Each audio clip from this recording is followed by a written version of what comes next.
Hello students, நான் வந்து senior tutor centre correspond பேசுகிறேன். நான் இப்போ ஒரு முக்கியமான அப்டேட் என்ன நீங்கள் கேட்டிங்கன்னா, இப்போ நேரடியாக +2 வந்து பார்த்தீங்கன்னா இங்கிலீஷ் மீடியத்தில் எழுதுறது தான் உண்டு. உங்களுக்கு தெரியும், இது வந்து சென்ட்ரல் போர்டு எக்ஸாம். இது வருஷத்துக்கு வந்து 2 முறை வைப்பாங்க. இப்போ வர செப்டம்பருக்கான எக்ஸாம் அட்மிஷன் போயிட்டுருக்குது. பிப்ரவரி மாதத்துக்குள்ளே நீங்கள் ஜாயின் பண்ணிங்கன்னா வர செப்டம்பர் எக்ஸாம் வந்து நீங்கள் எழுதலாம்.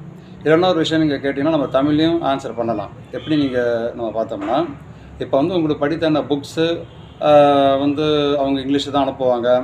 பட் கொஸ்டின் பேப்பர் இங்கிலீஷ் தான் வரும், நான் இல்லைன்னு சொல்லலை. நாங்கள் என்ன பண்ணணுன்னு கேட்டிங்கன்னா, நீங்கள் இங்கிலீஷ் மீடியத்தை சேர்ந்தாலும் நாங்கள் வந்து புக்கை தமிழில் ட்ரான்ஸ்லேட் பண்ணி உங்களுக்கு நாங்கள் வந்து புக்ஸு கொடுத்துருவோம்.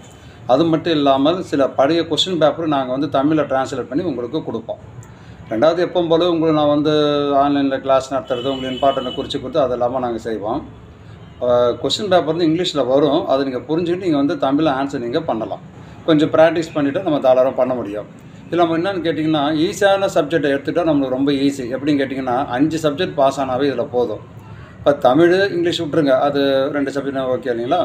மீதி 3 சப்ஜெக்ட் மட்டும்தான் நீங்கள் தமிழில் மாற்றி எழுத போகிறீங்க. அதுதான் நாங்கள் என்ன பண்ணுறது கேட்டால், ஈஸியான சப்ஜெக்டாக நீங்கள் வந்து இந்த ஹிஸ்ட்ரி, ஜாகிராஃபி, எக்கனாமிக்ஸு, காமர்ஸு, இந்த மாதிரி ஈஸியான சப்ஜெக்டாக நீங்கள் எடுத்துக்கிட்டிங்கன்னா நீங்கள் வந்து இங்கிலீஷில் கொஸ்டின் கேட்டாலும் நீங்கள் தமிழில் மாற்றி எழுதுறதுக்கு ஈஸியாக எழுதலாம். நீங்கள் எல்லா குரூப்பை நீங்கள் தமிழில் எழுதலாம். அதாவது biology group, computer science group, history ஜாஃப் குரூப்பு, அக்கௌண்ட்ஸ் குரூப்பு, எதை வேணால் நீங்கள் தமிழில் எழுதிக்கலாம்.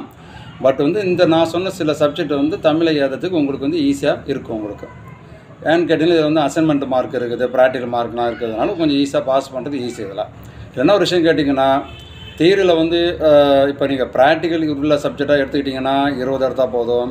ப்ராக்டிக்கல் இல்லாத சப்ஜெக்டாக எடுத்திங்கன்னா 25 மார்க் எடுத்தால் போதும். ஏன்னா அசைன்மெண்ட் மார்க், ப்ராக்டிக்கல் மார்க்லாம் சேர்த்து போகிறதுனால உங்களுக்கு இதில் மார்க்கு அதிகமாக இதில் வரும். உங்களுக்கு இதில் இப்போ வந்து வர சட்டமான அட்மிஷன் போயிட்டுருக்குது. இப்போ நீங்கள் ஜாயின் பண்ணிங்கன்னா வர சட்டம் எக்ஸாம் நீங்கள் எழுதலாம். இதை முடிச்சுட்டு நீங்கள் அடுத்த ஆண்டு நீங்கள் டிகிரிலாம் படிக்க நீங்கள் போகலாம். அதனால் வந்து நீங்கள் டீட்டெயில்ஸ் தேவைப்படுறதா நீங்கள் எங்களை கான்டாக்ட் பண்ணுங்கள்.